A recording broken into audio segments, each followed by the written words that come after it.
Hey, my name's ALP, and today I'm talking all about my experience on NBC's The Voice. Let's go.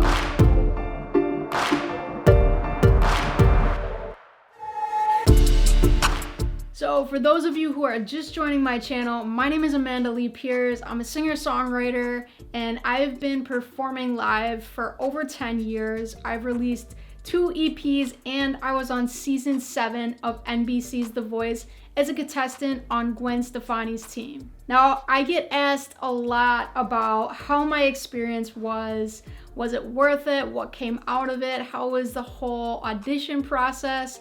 So I figured I would make a video all about the whole process from beginning to end and tell you guys how it really is to be on a show like NBC's The Voice. Now, before I get into talking about my experience on The Voice, I want to give you a little context as to where I was at this point in my life leading up to my experience on The Voice.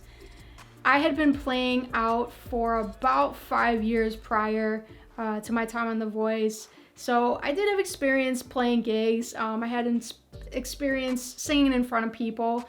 And I actually even tried out for these shows before. I tried out for American Idol, I think at least 3 times, the X Factor a couple times, and I even tried out for The Voice once. And I never made it anywhere. I never even made it past the first or second audition. So at this point in my life, I was just kind of over the whole singing competition reality show thing, and I figured I was just gonna go the traditional route of playing, building up my fan base organically, and just going from there.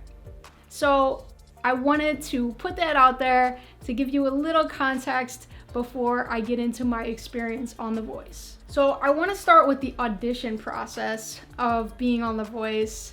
So like I said, I just had written off, going to these open calls of these reality singing shows. That's not how it happened. It actually happened because they contacted me. I got an email one day saying, hey, we found you on YouTube and we really liked your style. We want to know if you want to skip the line, skip the first audition of our open calls and go straight to the second audition. And you know what? I figured since they were contacting me, why not? Why not go for it? I have nothing to lose.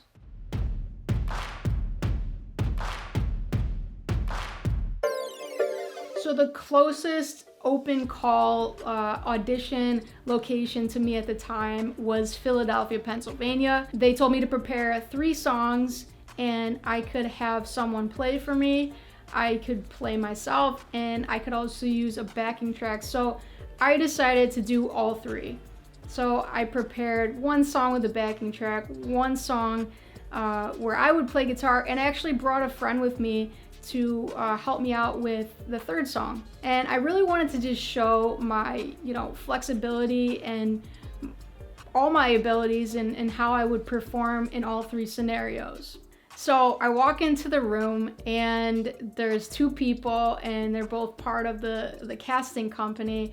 One of them was actually the casting director. So now I was performing right in front the top decision maker at this point. I went in there and I just did my best, and I kind of went into the whole situation without any expectations just because I had been down this road so many times before. I didn't want to get my hopes up.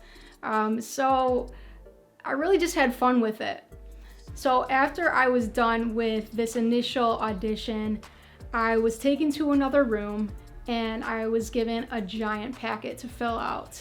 And what this packet was for was to really pull some sort of story out of me, and so they could see, what kind of story I had that would be great for TV.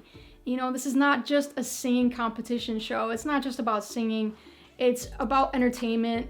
It's about a story, and people relate to stories. So I knew my story just from trying out for these shows before. They all asked the same thing. So I had already started to formulate my story. So I was pretty solid on what my story was going to be. So I filled out the packet After this point, I was then taken to another room where I would be talking with one of the producers in front of a TV camera. And it was kind of like a job interview. And I think they really wanted to see, how I looked on camera, how I would speak on camera if I was comfortable. And, they don't want to put someone on TV that just freezes up every time there's a camera in front of them, because filming is a huge part of it. So yeah, I think I did great. I was pretty confident throughout the whole thing. It was a little nerve-wracking being on camera, but I pushed my way through it, and I was just very, confident as best as I could be, and I tried to have fun with it. And so I was done with that audition process, and I left there, not knowing anything. I asked, when am I going to hear something? Will I hear something if I don't get through to the next round? When is the next round going to be? And basically their words were, "We'll be in touch." They gave me no information at all.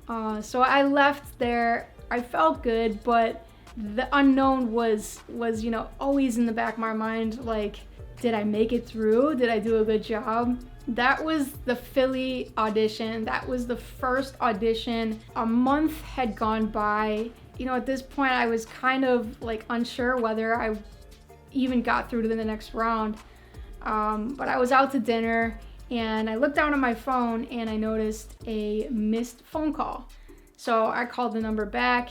It was The Voice, and they were calling to tell me they wanted me for the next round of auditions.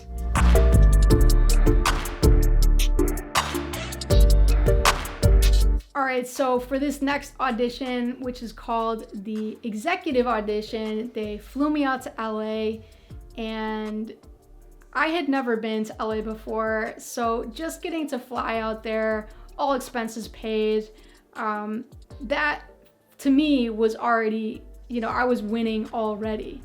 So, I get to the hotel, the sun is shining, it's beautiful weather, the palm trees are swaying in the breeze. I get to the hotel and they're shooting a commercial outside of the hotel, and already I'm just in love with LA. So for me, regardless of the outcome, this was just already an amazing experience. And but in any case, got to the hotel. I was in a room by myself, and they had told us to prepare 3 songs, one of which they were going to pick. The other 2 I was able to pick.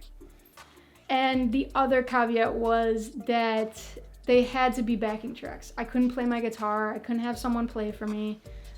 So that was a little different for me, but I rose to the challenge, and that would give me kind of an opportunity to show my skills, moving around the stage, and just interacting with the audience a little more. So the time for the executive audition comes around.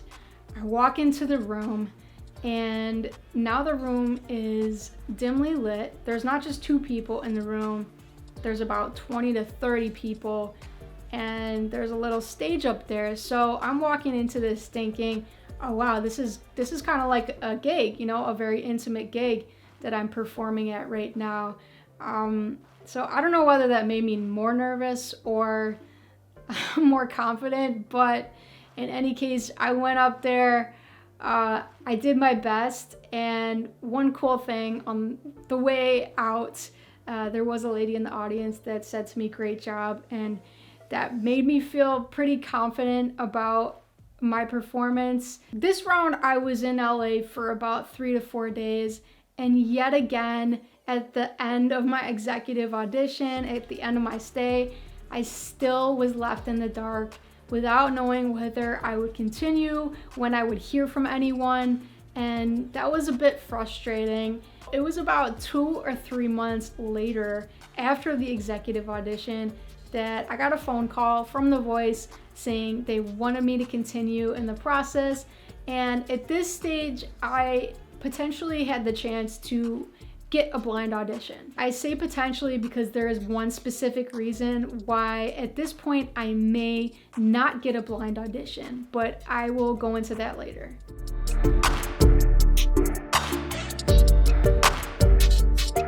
So they fly me out to LA, I get to the hotel, and I find out I have to share a room with someone.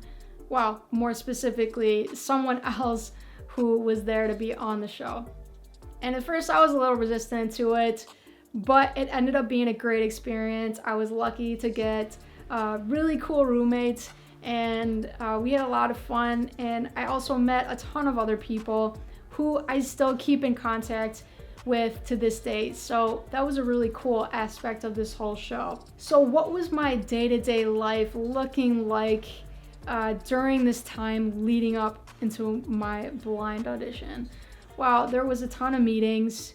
We had hair and makeup, wardrobe, we had vocal lessons, we had blocking or choreography, there was legal meetings, and a ton of filming. I would say a majority of the time spent there was filming for the show. I loved getting a behind the scenes look at how TV's made and how everything's put together, and just the whole magic of how everything comes together. It's just wild, and I really enjoyed that aspect of this whole experience. Aside from all those things we had to do, a good majority of it, you know, I did have a lot of free time as well, mostly like in the evenings. You know, we could leave the hotel, but if we wanted to walk around for a little bit, that was cool, but there was curfews, so you can't just like leave and go party at night or do whatever you want to. You kind of had to stay within the hotel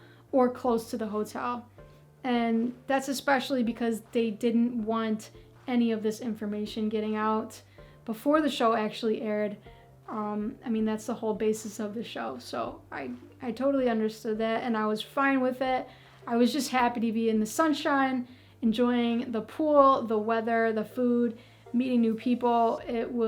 I had a blast. So it was getting close to the end of the stay and closer to the blind audition. So if you remember, I said there was one thing that would really determine if you got a blind audition or not. So they have 5 days of blind auditions, and each person is assigned a day that they would go audition on. You didn't want to go too late and you didn't want to go too early. If you went past day 3, so if you were day 4 or 5, there was a good chance that the teams would already be filled up, so you might not get the opportunity to even audition. But if you went too early, you might not get on a team because the coaches are kind of holding back and really, you know, if it's too early, they don't want to press their buzzer too early and fill up their teams too early because they might miss out on someone who's auditioning later in the process. I got day 1. I was totally happy with it because I was guaranteed an audition. I just knew I had to really bring it if I was gonna get one of the coaches to turn around early in the game. The day came around, the day for the blind audition, and I remember waking up super early. I think I was up at 5 o'clock in the morning. I went straight to hair and makeup and wardrobe to get ready. Then I was off to do more filming. And you know, a lot of this process is hurry up and wait. You know, at this point, I just kind of accepted the fact that I would be waiting a lot. And, you know, at one point I remember the studios being so cold that I could see my breath, and they keep the studios cold because of all the lighting and video equipment. It puts off a lot of heat, so they have to keep it very cold. So that also didn't help my nerves when I was just waiting around. The crew was constantly filming. They even filmed me straight up and to the point that I walked out on the stage. And normally before any show, big or small, I like to just be by myself, get in my zone, get in the right headspace, and just kind of clear my mind. And that was impossible before this blind audition. You know, they were telling me, hey, can you walk around? Can you act nervous? Can you do this or that? So I literally had zero time to kind of just prepare mentally for this audition. So I walk out onto the stage. My knees are shaking. I am the most nervous I have ever been in my entire life. And I've played in front of thousands of people before, but this was just something totally new and different for me. And, in my mind, like, I thought this was my shot. So that even made me more nervous. It's like, I have to do this. Like, this is it. Right now is going to determine whether my life could change or not. The producers kept saying something to us over and over again, and it stuck in my mind. And that was, all you need is one chair. All you need is one person to turn around, and you are guaranteed to move on to the next round. You're guaranteed a spot on The Voice. So that was also in the back of my mind. I was just thinking, all I need is one chair. I was about 30 seconds into my song, and I see Gwen Stefani's chair turn around, and I am ecstatic. I knew that I was on the show at that point. And looking back on my performance, I think that affected how the rest of my performance was, and it definitely wasn't my best. And I think it was the fact that I kind of let go a little bit. I knew I didn't need to push as hard anymore because I had gotten that one chair. At that point, I didn't care. I was on the show. Gwen was kind of my childhood crush growing up. Getting her to not only turn around, but getting a hug by her. She gave me a t-shirt. It was just, I really couldn't have asked for anything more. Immediately after I'm done with my blind audition, I was taken out of the studio and off the set and straight to a different hotel this time. This hotel was a secret hotel only for the people that made it onto a team. And remember, I was day one of auditions, so I had to wait until all the teams were filled up. And in the meantime, I pretty much could just chill out, eat, work out, walk around, enjoy the pool, and just hang out with the people there. And I felt like that was kind of my prize for getting onto a team. So that was really nice to just chill out after I had just spent about a month working hard up until this point. When all the teams were filled up, they flew us back home, and I was home for about a month or so. They called us, said, hey, we want to fly you back out. We're going to do a week of filming. This isn't going to be the battle round, but we're just going to film you working with Gwen, working with your battle partner, and just getting ready for the battle.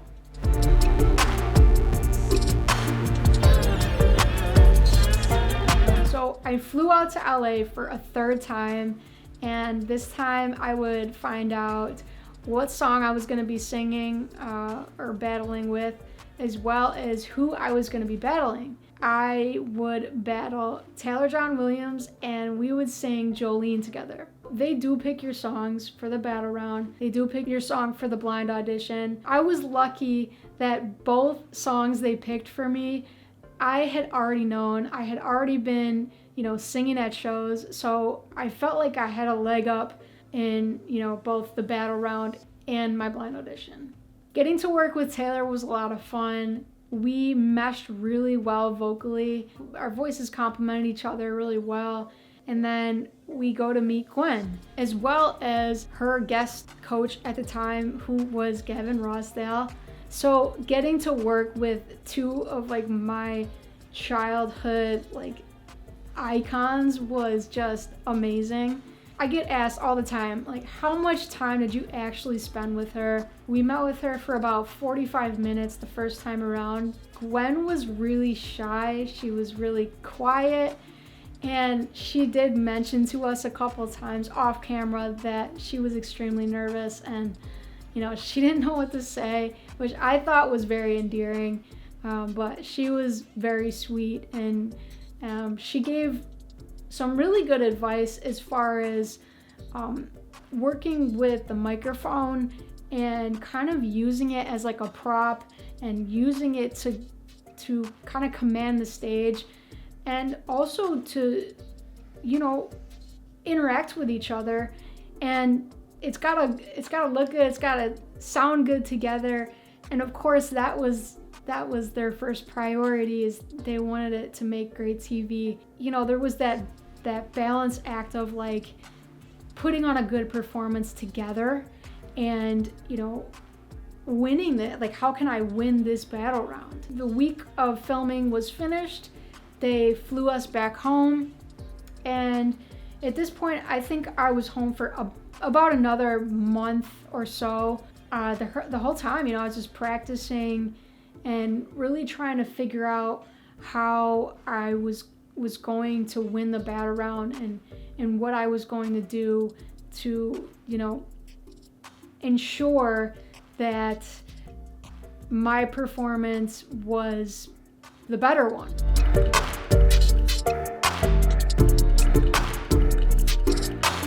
So I was flown out to LA for a 4th time, and this time I would actually be going for the battle. I went into this feeling really confident. You know, I think I got my nerves out in the blind audition. I knew what to expect this time, and I knew that I had to do better than my blind. So I went out on stage, I was really confident. I knew that I wanted to pull out all the stops. I wanted to get the audience involved. I wanted to engage with the judges. And I also, you know, wanted to engage with Taylor, and that was a big thing that Gwen had mentioned in practice, is she wanted us to connect with each other a little more during our battle. And, you know, I tried to do that too, but at the end of the day, in my mind, I was thinking, this is it for me. Like, if I don't pull out all the stops and try to beat him at every point, I'm not going to stay. So that's how I approached the battle. And, you know, when we got to the end of it, all the coaches had a ton of great things to say about my performance. So I was thinking, I have this in the bag. Like, I thought this was it. I was going to the next round. And then Gwen picks Taylor. And I was pretty shocked. I wasn't expecting this journey to end so soon. The battle round was done. They took me off stage. I had a quick interview, and they took me straight off the set. They took me to a psychiatrist once again. And I think it's to make sure that people are mentally and emotionally stable with, you know, not making it through. And this really takes a toll on you emotionally, mentally. I mean, it took a toll on me for sure. I mean, it was stressful, but in my mind, like, my whole music career was riding on this moment. You know, I thought this was my opportunity to get, you know, further, and that experience getting cut so short and it not turning out the way that I thought it was going to, you know, that took a toll on me emotionally. And it was hard for a while for me to accept the fact that I didn't make it further. You know, I kept questioning in my mind, like, why did they choose Taylor and not me? Was it my story? Was it my performance? Was it rigged? I mean, I had all these questions in my mind, but one thing I knew was I wanted to squeeze every last drop of juice out of this experience that I could. I called the producers and I asked them, please, will you share my story? Because I felt like it was really important for people to hear, and it was important for me to tell. Something that's worse than, you know, not making it through was what they call getting montaged. Getting montaged is like when they don't share your story at all. They kind of just push you through, you know, to each round, and you never really get to learn about who the contestant is. My journey was cut short, so I didn't want to also get montaged. It came time for the show to air, and they aired my story. You know, that was really important to me, and I'm glad I have that to look back on. And I did get people reaching out to me saying, your story inspired me. It helped me get through a rough time in my life, and it helped me realize, if you can do it, I can do it.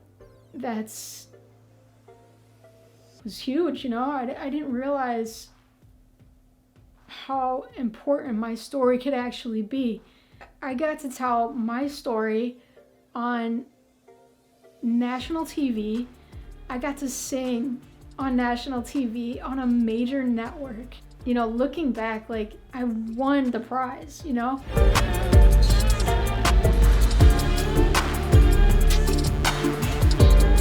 So I get asked a lot, what did you get out of it? What came out of this experience? What did it do for you? And to answer that question, like I just said, I got to tell my story. I got to sing on national television on a major network, and not many people get to say that. And I got to meet a ton of amazing people who I still keep in contact with to this day. And just the overall experience was incredible. Like, the staff on The Voice blew me away. They were so kind and encouraging, and that was a real difference that I noticed than when I tried out for American Idol.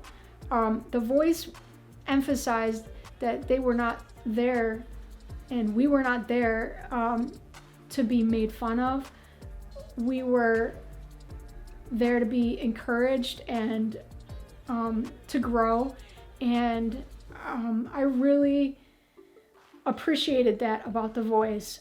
So overall, I just had this amazing, incredible, life-changing experience, and it was something that I could use to put on my music resume.